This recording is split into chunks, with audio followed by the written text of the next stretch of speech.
Chapter 30. The Elixir of Immortality. Once upon a time, I had a dream that I laid upon a tomb, and right when I wondered if I had died, I heard a woman whisper, "Time for the blue lotus to bloom." The eyes were closed, but something inside of me wanted to grow. Why, I'd been asleep in a dark shell, and at once, everything that had been restricting me broke open as I reached for something I had not yet come to know. My fingers were like roots, and I reached into the dirt. I felt grounded inside the goddess where I gripped her earth. So much had happened, and still the journey was coming forth. Again I reached deeper inside of her, why she was wet and lush, and so I realized I hadn't died, but rather this was a rebirth. My fingers gripped the earth tight, and in this experience, I had reached inside of her womb. The walls held me tight, but still the essence of my life felt trapped in this tomb. A second time, I heard her whisper, "This is the day our blue lotus blooms." Extending through her, she held the nourishment for a single seed. My fingers gripped and picked her body up to carry this body when a gush of sacred liquid squirted out from the heavens when I knew this as Amrita. My fingers curled in her tighter, and there the wetness dripped out from all sides. I began to drink every drop I could get, and this was the nectar that brought my soul to life.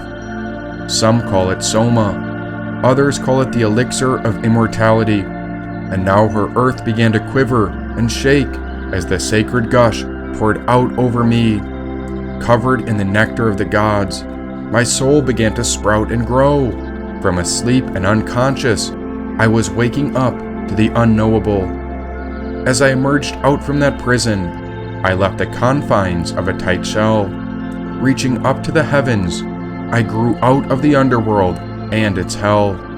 With my roots still inside of her, I wouldn't let go anytime soon, and so she released the elixir of immortality all over me when I heard her whisper a third time, "Bloom." Upright and firm, that vigor of life began to surge, as if a serpent had been spiraling around my spine. The apotheosis reached for a climax when I felt the warmth of the surface as my head began to emerge. I felt closer than I'd ever been to the Golden Maiden, and every part of my body, mind, and spirit was within her land. Again, I reached deeper inside of the earth, for this was not our death, but rather it was the birth of a new man. The waters poured down. I heard the sky crying out.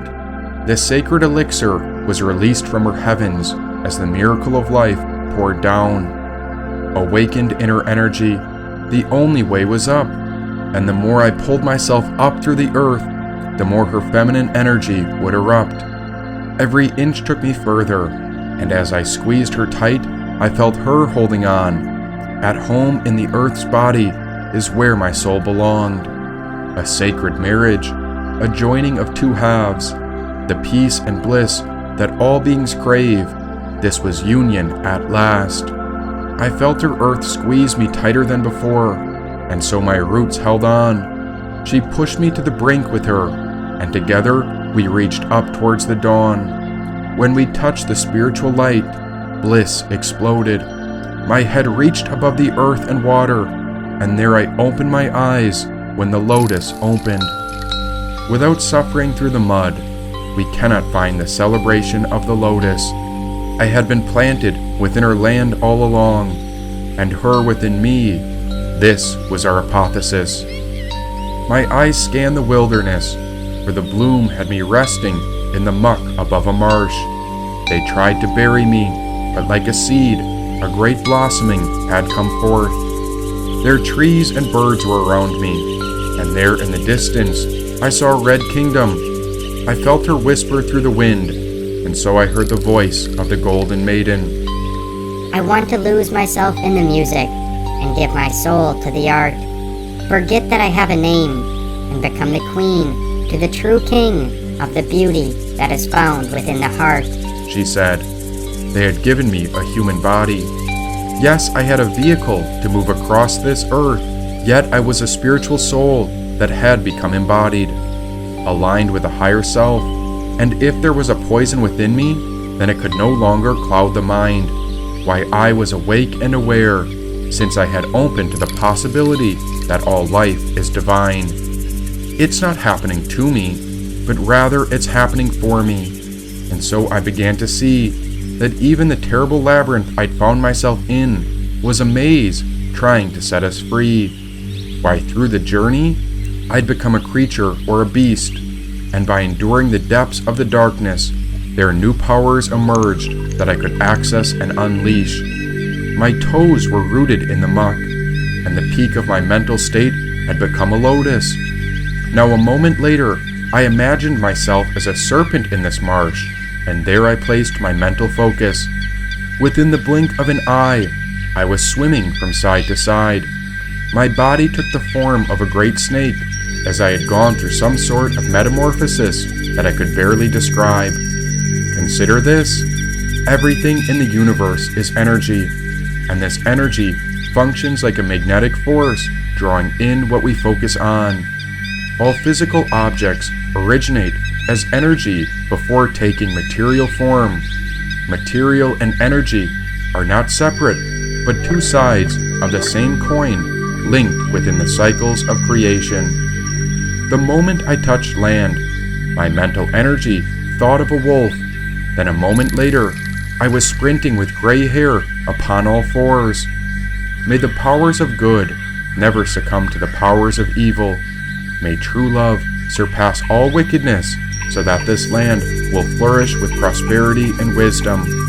May we guide all beings, especially the Golden Maiden and her people, to be protected, so that the true king will inherit and protect all kingdoms.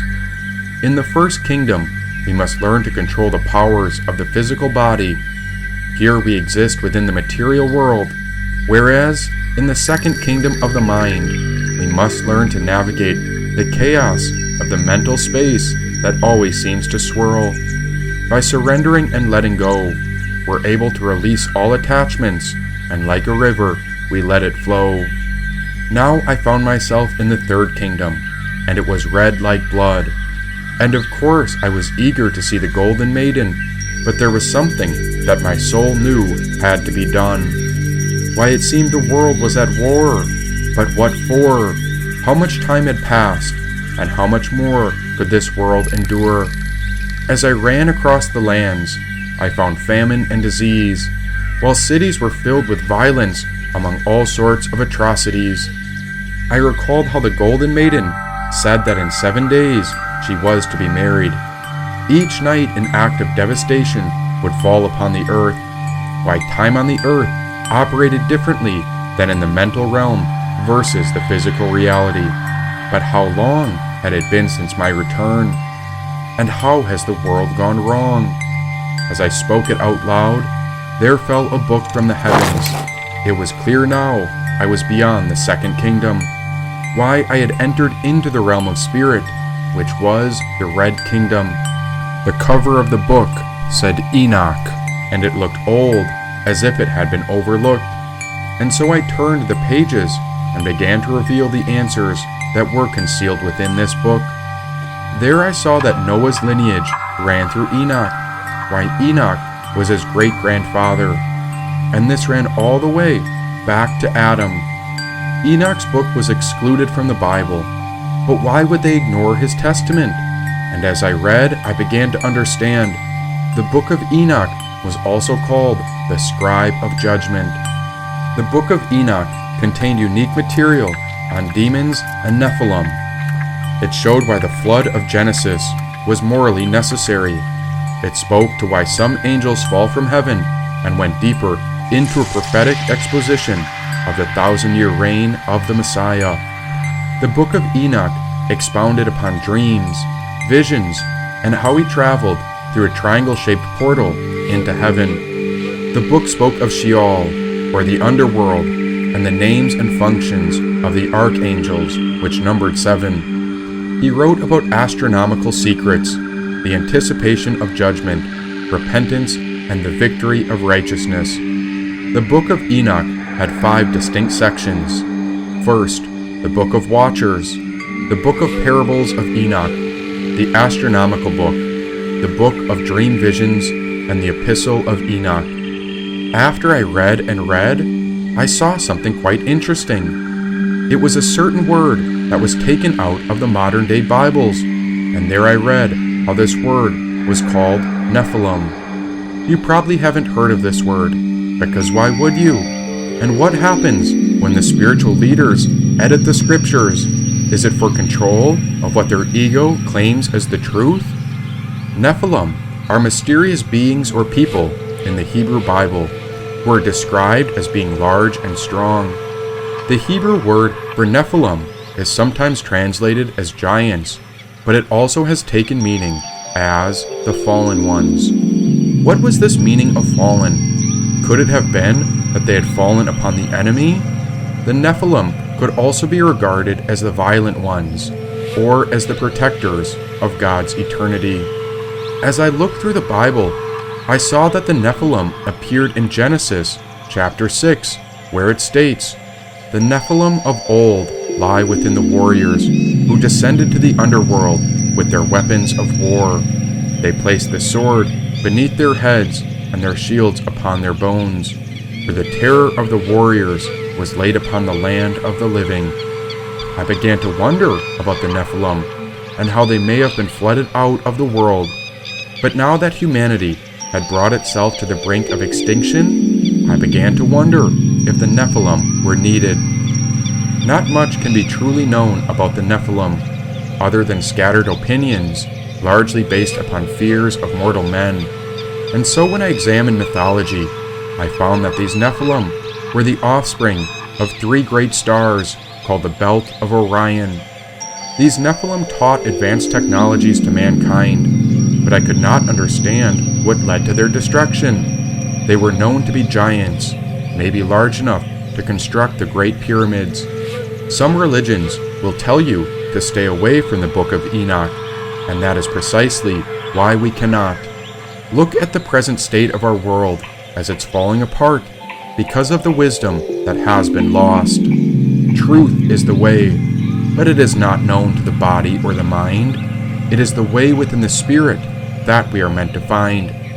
If you get trapped in the kingdom of the body or mind, then go on and read the holy books. But if you want truth of cosmic conditions, you must examine even deeper territory, especially where the religions tell you not to look. Often people of the earth want control over the body and mind, yet the spirit is the essence of the divine. Seek and expand. Go into the kingdom of the spirit, and you will find. What they call the Nephilim's descent was not exactly a fall, but rather I would ask, who else is brave enough to go journey into the underworld? What if we are called to let go and to discover what lives beyond death? It is said that within the deepest wound is where we discover the miracles with which we are blessed. Let us not forget, a book cannot explain the unknowable.